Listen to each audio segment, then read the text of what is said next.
Bonjour à tous et bienvenue sur ma chaîne YouTube. Aujourd'hui nous allons parler d'une recette de soupe thaïlandaise qui s'appelle le Tom Yam Kai. Alors je pense que vous connaissez la version avec des crevettes qui est donc le Tom Yam Kung. Mais en fait ici on va le faire avec du poulet, c'est pour ça qu'on l'appelle Tom Yam Kai. Et donc pour la recette c'est tout de suite. Pour cette recette il vous faut 1 litre de bouillon de poule, 400 g de eau de cuisse de poulet, 3 cuillères à soupe de sauce de poisson, Ngoc Nam, 2 échalotes, 3 piments séchés ou un piment frais, 2 tiges de citronnelle qu'on va laver et où on va enlever les 2 premières couches car c'est sale, 5 tranches de galanga, 5 feuilles de citron kaffir également appelées feuilles de kombawa, 100 g de champignons, 2 tomates, 2 cuillères à soupe de jus de tamarin et un citron vert. Tout d'abord, concernant le tamarin, si vous avez de la pâte de tamarin comme moi, il vous suffit de dissoudre dans de l'eau chaude et de ne conserver que la partie liquide. Attention, on n'utilisera que 2 cuillères à soupe de tamarin car le tamarin est laxatif.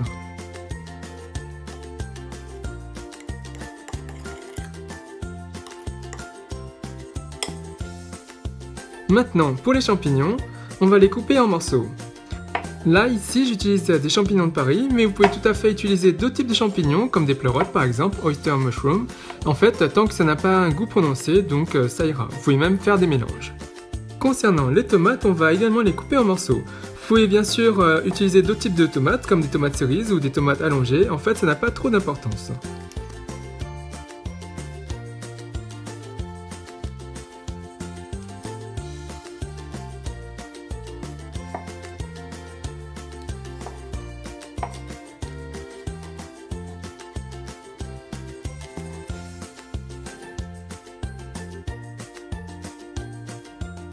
Pour les tiges de citronnelle, on va enlever la base et en fait du reste de la tige on va utiliser que le milieu.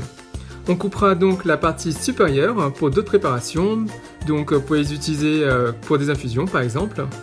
Donc on coupe la base, voilà. On coupe le haut.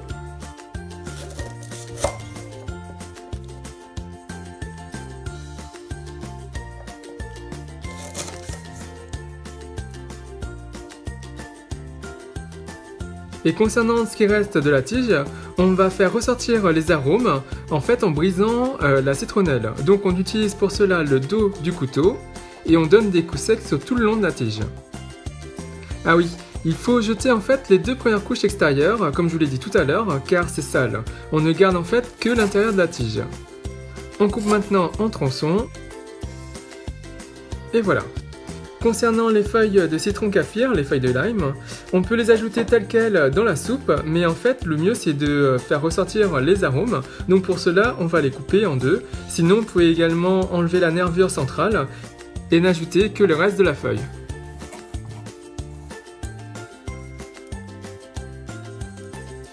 Concernant le citron vert, on va récupérer tout le jus. Donc pour cela, on l'écrase bien fort avant de le couper, de façon à pouvoir faciliter l'extraction du jus. Maintenant, on coupe en 2 et on récupère le jus. Dans les recettes thaïlandaises, on va utiliser principalement du citron vert. En fait, si vous mettez du citron jaune, vous allez changer complètement le goût du plat. Donc, n'utilisez que du citron vert.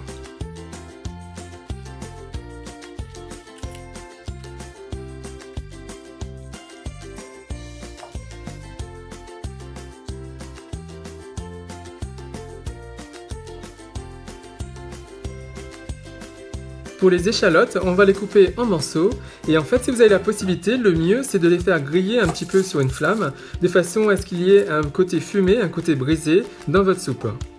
Mais bon, maintenant on a moins de gazinière qu'avant, donc c'est moins pratique. Mais si vous avez la possibilité, n'hésitez pas.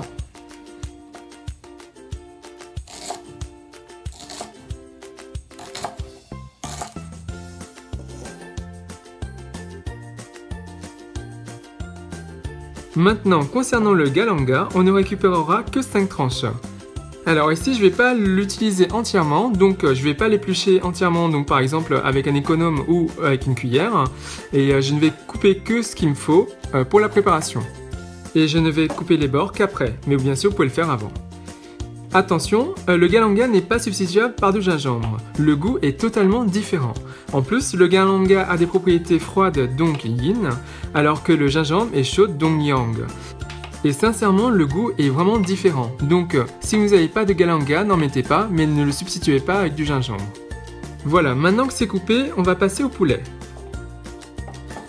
J'utilise des hauts de cuisse de poulet car il reste tendre même après une cuisson très longue.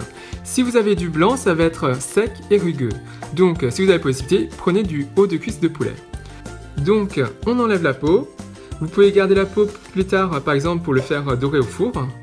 On va enlever l'os. Donc, pour l'enlever, moi, je l'entaille. J'assise sur les côtés.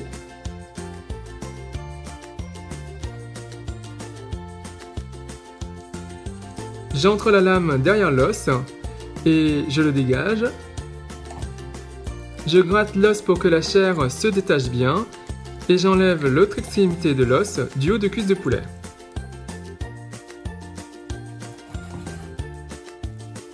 Voilà. Bien sûr, vérifiez bien qu'il ne reste pas des petits bouts d'os. On enlève le gras.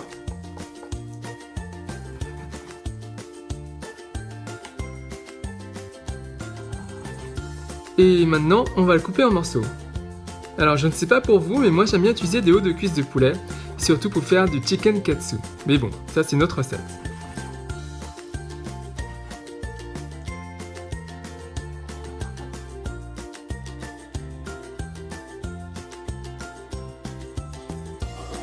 Maintenant, passons à la préparation de la soupe. Prenez une grande casserole et versez-y le bouillon de poule.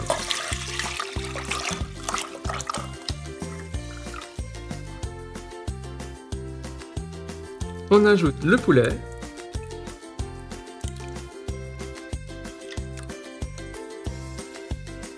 les échalotes,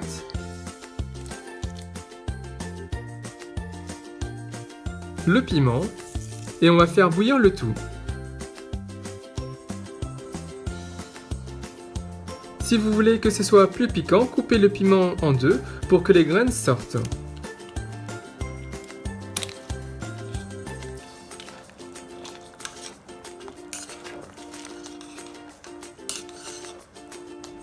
Dès que ça bout, on va attendre 15 minutes et au bout des 15 minutes, on ajoute la citronnelle,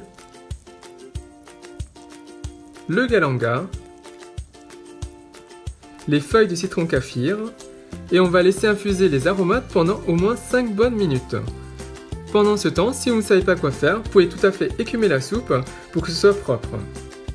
Ah oui, j'attire votre attention sur le fait que les aromates ne se consomment pas. Quand vous allez servir votre soupe à vos amis ou à votre famille, n'oubliez pas de leur préciser qu'il ne faut pas consommer ces aromates. Ça peut être joli en décoration, mais ça ne se mange pas.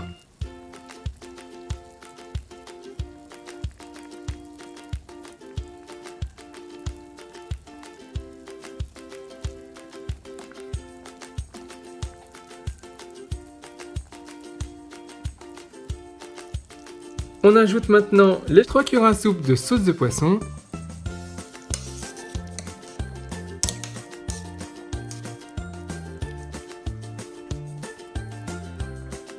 On ajoute maintenant les champignons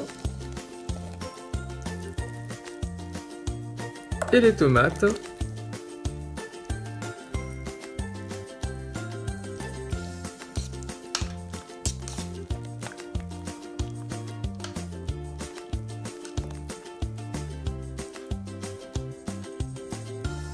Et maintenant, bien sûr, on ajoute les 2 cuillères à soupe de jus de tamarin.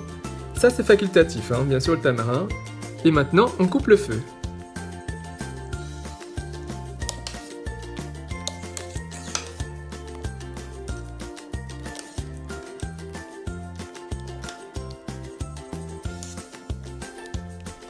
Il nous reste un dernier ingrédient qu'on va ajouter. Bien sûr, le jus de citron vert. Donc, on l'ajoute. Et vous allez voir que votre soupe, qui était claire au départ, va devenir opaque. Et voilà, c'est prêt. Ça sent vraiment trop bon. L'odeur de la citronnelle, les feuilles de citron kaffir, ça sent trop bon. Maintenant, le test.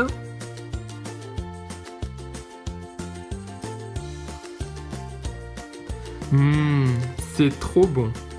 Désolé, je peux pas m'en empêcher. Je vais prendre une deuxième cuillère. C'est vraiment trop bon. Et il ne me reste plus qu'à vous souhaiter un bon appétit.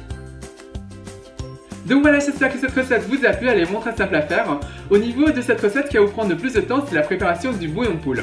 D'ailleurs, pour ceux qui en ont besoin, je vous laisse un lien vers la vidéo de la préparation du bouillon de poule. Donc ici, pour cette recette, on va mettre un peu moins de temps. Donc on va mettre à peu près 1h30, voire 2 heures de préparation pour le bouillon de poule. Et sinon, si vous en avez déjà préparé à l'avance, ça va aller très vite. Cette recette est vraiment délicieuse, ça ouvre l'appétit et sincèrement si vous servez ça avec un bol de riz c'est juste formidable. Voilà.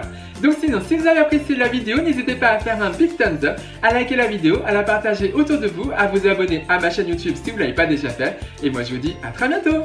Bye.